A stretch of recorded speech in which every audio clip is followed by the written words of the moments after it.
Jangan pernah menyelam di sini. Di Texas terdapat badan air yang disebut sebagai Jacob's Well, tempat wisatawan yang siapapun bisa kunjungi. Bahkan, kalian bisa berenang di dalamnya dan juga menyelam. Hanya saja, saya tidak merekomen itu. Karena Jacob's Well ini sudah memakan setidaknya sekitar 12 nyawa. Jacob's Well terlihat tak begitu seram kalau dari gambar. Lubang Jacob's Well mempunyai diameter 4 meter dan permukaan di sekitarnya memiliki kedalaman 1 meter. Namun, lubangnya memiliki kedalaman 40 meter. Dan yang lebih seram lagi adalah goa-goa di dalamnya. Pada tanggal 9 September tahun 1979, segrup teman datang dari California untuk main diving, menyelam di tempat ini. Pada tengah malam, kedua dari mereka, yaitu dengan nama Ken Maupin dengan umur 20 tahun dan Mark Brashear dengan umur 21 tahun, memutuskan ingin mencoba nyelam sebelum tidur.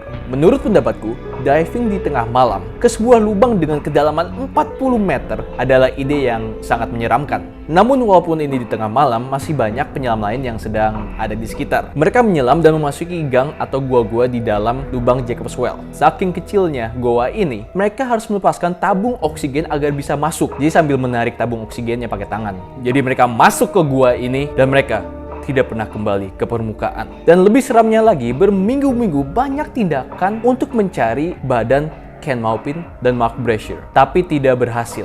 Baru 20 tahun kemudian, badan mereka baru berhasil ditemukan. Jadi sebenarnya apa yang terjadi kepada kedua lelaki ini? Kenapa baru 20 tahun baru bisa ditemukan badan mereka? Di video kali ini, kita akan membahas cerita tragedi Jacob's Well.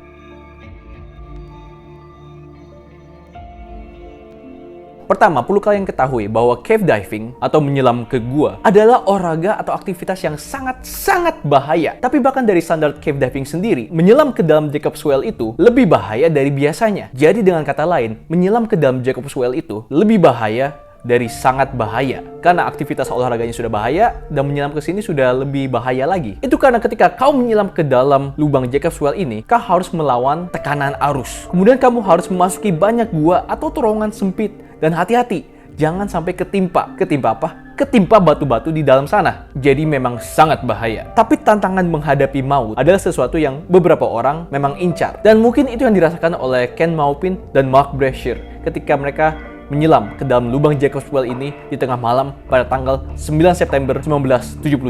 Tapi mereka melakukan ini bukan tanpa persiapan. Ken dan Mark merupakan penyelam profesional. Dengan Ken sendiri adalah seorang asisten penyelam. Mungkin tidak mau sekedar hanya menyelam, mereka ingin menyelam ke tempat di mana sudah banyak nyawa hilang. Jadi mereka menyelam 30 meter ke dalam Jacob's Well dan sampai ke tempat yang dinamakan Chambers 3 atau ruangan ketiga. Tempat menyelam yang aman terakhir di Jacob's Well. Lebih dari itu, sudah zona bahaya. Sementara target mereka adalah chamber 4 atau ruangan keempat, tempat di mana pada waktu itu sudah memakan 4 nyawa pada waktu itu aja. Di saat mereka ingin menyelip di antara batu-batuan untuk ke chamber 4, salah satu penyelam dengan nama Joe yang sedang berada di chamber 3 bersama mereka, melihat aksi mereka dan mencoba menghentikan mereka dengan mengedipkan senternya. Karena di dalam air, kalian tidak bisa bicara. Ya udah jelas ya, nggak bisa bicara. Jadi beginilah cara mereka saling berkomunikasi. Tapi Ken dan Mark tidak menyadarinya dan menyelam terus lebih dalam. Dan pada saat itu, Joe yang melihat mereka menyelam lebih dalam menyadari bahwa itu adalah saat terakhir dia akan melihat Ken dan Mark. Joe shock melihat tindakan mereka. Katanya, dia bilang ia tidak melihat Ken dan Mark membawa lampu cadangan ke tempat berbahaya ini. Jadi khawatir akan keselamatan mereka, Joe menunggu di chamber 3 atau lebih tepatnya di pintu masuk ke chamber 4 di chamber 3 untuk memastikan Ken dan Mark tidak apa-apa. Dia tunggu dan terus menunggu, namun mereka tidak kembali. Tabung oksigen pun mulai habis dan ia harus kembali ke permukaan. Tapi sebelum ia kembali ke atas, ia meninggalkan lampunya di depan lubang menuju ke chamber 4 dengan harapan semoga dapat membantu Ken dan Mark untuk keluar dari chamber 4. Sampai di permukaan, ia langsung memberitahu para penyelam lain dan pihak polisi pun langsung dihubungi.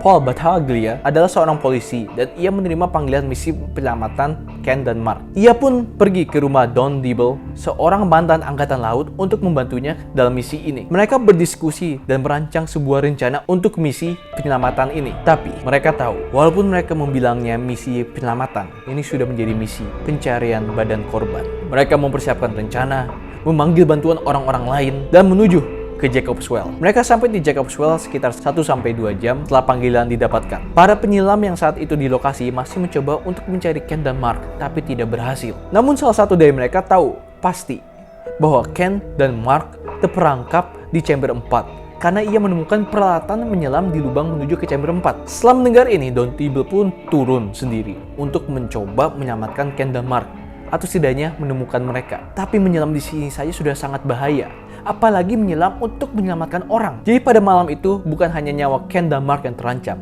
tapi juga nyawa Don Tibble. Karena bayangkan, kamu menyelam ke tempat yang sangat bahaya. Itu sendiri sudah sebuah tantangan. Tapi kamu melakukan itu untuk menyelamatkan orang. Jadi kamu harus menghadapi bahaya yang sama dengan orang-orang ini ketika mereka menyelam. Dan seandainya kata kamu berhasil dan masih hidup, kamu sekarang harus membawa orang yang ingin kau selamatkan kembali ke permukaan. Ini yang terjadi kepada Don Tibble. Jadi, sebelum ia menyelam ke dalam Jacob's Well, ia menunggu sampai pagi dulu sebelum memulai misi menyelamatkan mantan orang, yaitu Ken dan Mark. Dan iya, tadi aku bilang mantan orang atau ex-person dalam bahasa Inggris. Karena ini yang Don panggil mereka, para korban. Loh, kenapa Don memanggil mereka itu? Ada dua alasan. Karena pertama, sudah jelas Ken dan Mark sekarang pasti sudah kehilangan nyawa mereka. Jadi ini bukan upaya menyelamatkan mereka, tapi mencari badan mereka. Dan kedua, Don Tibble tidak berani memanggil para korban dengan kata lain. Ia memanggil mereka mantan orang, karena ini adalah salah satu cara ia mengatasi stresnya, karena sudah lama sekali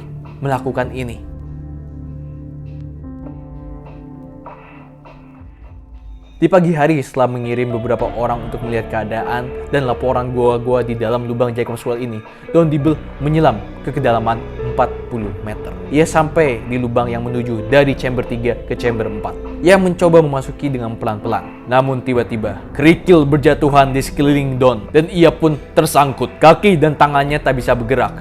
Don pun panik. Nafasnya tergesa-gesa. Ia tahu sekarang ia dalam kondisi yang sama dengan orang-orang yang kehilangan nyawanya di sini. Ia dalam bahaya. Namun Don adalah seorang profesional. Jadi ia dengan cepat mengatur nafasnya menjadi lebih tenang. Dan perlahan-lahan ia coba untuk keluar. Pertama, ia gerakan tangannya. Tak bisa bergerak. Gerakin kakinya. Tak bisa gerak. Coba lagi. Gerakin tangan.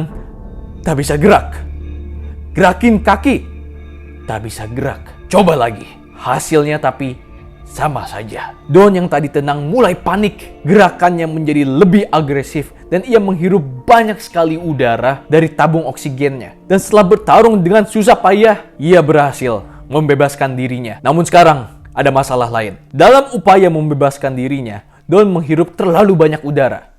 Loh, kenapa bahaya? Bukannya itu sesuatu yang tidak masalah? Begini, kalau kalian menyelam semakin tinggi tekanan. Seperti kalau kalian berenang terus menyelam dalam, telinga kalian pasti seperti ketekan rasanya. Dan itu di kolam renang saja, yang dalamnya mungkin 1-2 meter. Bayangkan kalau kau menyelam 40 meter. Udara yang kau hirup itu juga ikut ketekan. Dan udara yang ketekan itulah yang Don Tibble hirup ketika ia tergesa-gesa nyangkut. Anggap seperti payung. Bayangkan payung yang belum terbuka di dirinya. Kelihatan kecil dan mungkin muat di badan. Tapi apa yang terjadi ketika ia kembali ke permukaan? Udara di dalamnya, atau dalam contoh ini, payungnya kebuka menjadi begini. Dan udah jelas sebesar itu tidak muat di badannya. Don Tibble berhasil ke permukaan. Namun, udara di dalamnya melebar melebihi apa yang badannya mampu tahan. Dan Don Tibble pun dibawa ke rumah sakit. Dan dari scan dokter, dilihat bahwa perutnya kembung sekali dipenuhi udara. Don Tibble pun harus dirawat dan tidak bisa melanjutkan operasi. Jadi pada hari itu, mereka tidak berhasil. Dan Don Tibble pun sampai harus dirawat di rumah sakit karena terkena yang dinamakan decompression sickness. Dari sini, kelihatan betapa bahayanya Jacob's Well ini. Bahkan seseorang dengan puluhan tahun menyelam sampai harus dibawa ke rumah sakit. Namun tidak semua harapan hilang. Karena setelah ini banyak sekali pihak dari berbagai tempat yang ingin mencoba menolong atau mencari Ken dan Mark.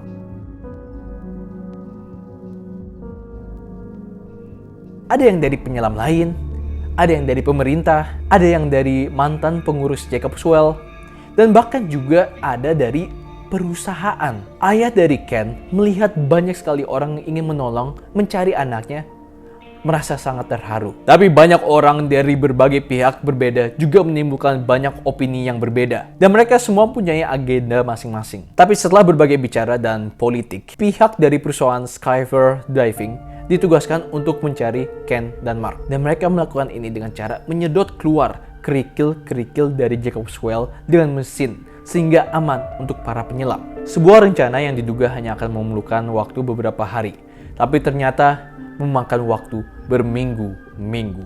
Setiap kali mereka membersihkan kerikil-kerikil di dalam Jacob's Well, tiba-tiba banyak yang muncul lagi. Ini memakan waktu lama sekali sampai perusahaan Skyver Diving habis uang operasi dan harus dibantu pemerintah. Namun hal yang sama terjadi lagi. Kerikil terus saja ada dan Jacob's Well masih susah untuk dijelajahi para penyelam. Sampai ada kasus di mana salah satu penyelam tersangkut. Tapi untungnya teman menyelamnya dapat menyelamatkan dirinya karena bahaya dan biaya yang mahal sekali untuk meneruskan operasi. Akhirnya tindakan ini dihentikan dan kasus ini tidak lagi dibahas sampai 21 tahun kemudian.